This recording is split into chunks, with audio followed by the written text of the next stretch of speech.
Change is important. It's needed. If you want to grow as a person, as an individual, change is required. Sacrifices are needed. Without those sacrifices and those day-to-day rituals, you'll remain the same person for the remainder of your life, and there's nothing you can do about it. But if you take that first step, no one's going to give a shit what you do. No one's watching you.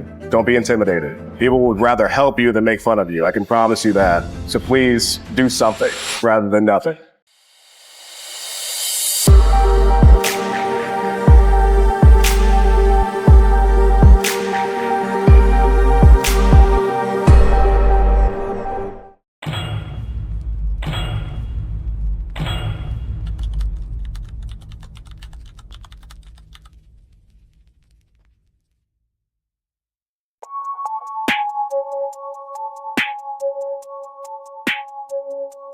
Eric Johnson, 31, small business owner. So as far as the why behind why I work out, it's multifaceted, and I like to think of it from Viktor Frankl's book, Man's Search for Meaning.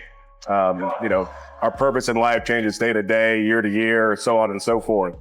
But the big thing is we find that purpose over time, gradually, it constantly changes. My why for lifting is about the same important as that.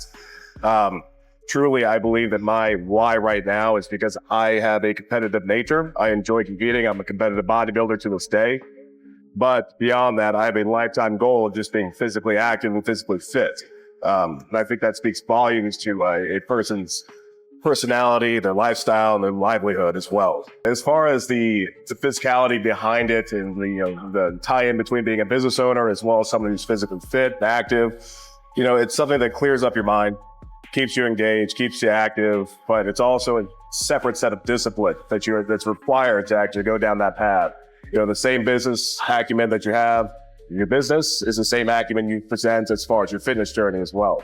Those two correlate. There's no headbutting there at all. It's really just, you match up pretty nicely with all that. So as far as the physical and mental health is concerned, those two go hand in hand. I mean, you could have someone who is going through a very low point in their life, such as I've gone through it myself.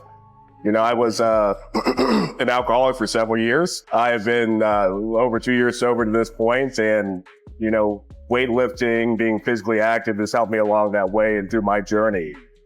Just giving myself the time to dedicate my activity to my mental health as well. And I know that's kind of saying a whole lot without saying anything at all, but the correlation for me is really, you put your mind to it and you put your nose to the grindstone, you can overcome the obstacles in front of you. That goes for mental and physical health. The moment for me when it comes to, wanting to move away from the alcohol and into, a cleaner lifestyle, cleaner living was really, I was out at 3 a.m. at a local place and, I had a bit of a moment where I thought to myself, this is the lifestyle I want to live. I've always been physically active regardless. A few days prior to my 2-year anniversary, I ran an ultra marathon. I've always been active. It didn't really matter, but I wanted to clean up the remainder of my life, and the alcohol was something that had to go as well. For me, it was really just, if I can clean up this aspect, I can start moving beyond this, which is what led me to becoming a small business owner myself.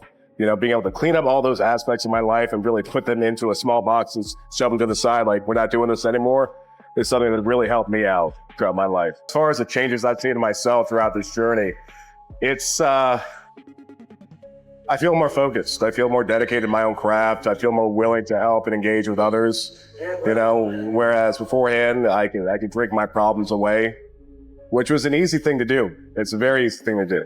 But, when you actually have to face your problems head on without the alcohol, it really changes your mindset. And I've also learned you can be social without alcohol. It's a great thing. The hardest portion for me with this journey was really trying to be transparent with those around me with my dreams, aspirations, and goals.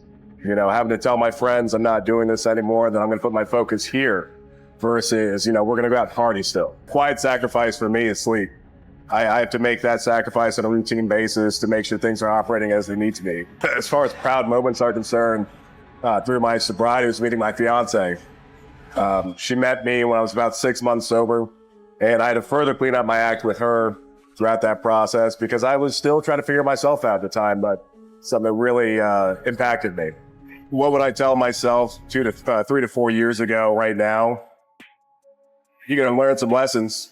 You're going to learn some goddamn lessons. They're going to hit you hard, but you're going to learn from them. You're not going to change anything you're doing right now, but when it hits you, it's going to hit you hard. Something that I feel physically or mentally different between drinking era versus now. I wake up sober. I don't wake up hungover. You know, that groggy feeling I used to get when I woke up after killing a couple bottles here and there, it's gone. It's great. Mentally, I feel like I have a lot more clarity. You know, I can actually do writing if I need to. I can get up in the morning and do the things I need to do throughout the day. The way I would describe the community atmosphere at Iron Asylum is supportive. You know, everyone's got their own bubble and everyone's doing their own thing. But realistically, I truly feel that this is a good environment for folks who want to work out and want to lift.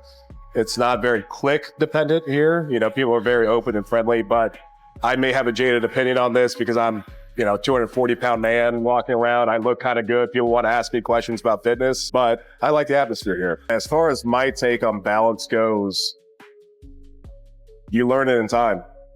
You can't really tell someone you need balance in your life. It's like telling, your dog you need patience. The dog's not going to listen to you. But as far as the balance aspect is concerned, it's something that's learned through trials and tribulations. And to actually try to impart that on someone else is,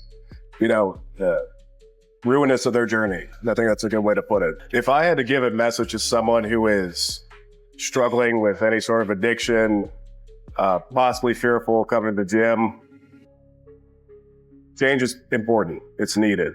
If you want to grow as a person, as an individual, change is required. Sacrifices are needed.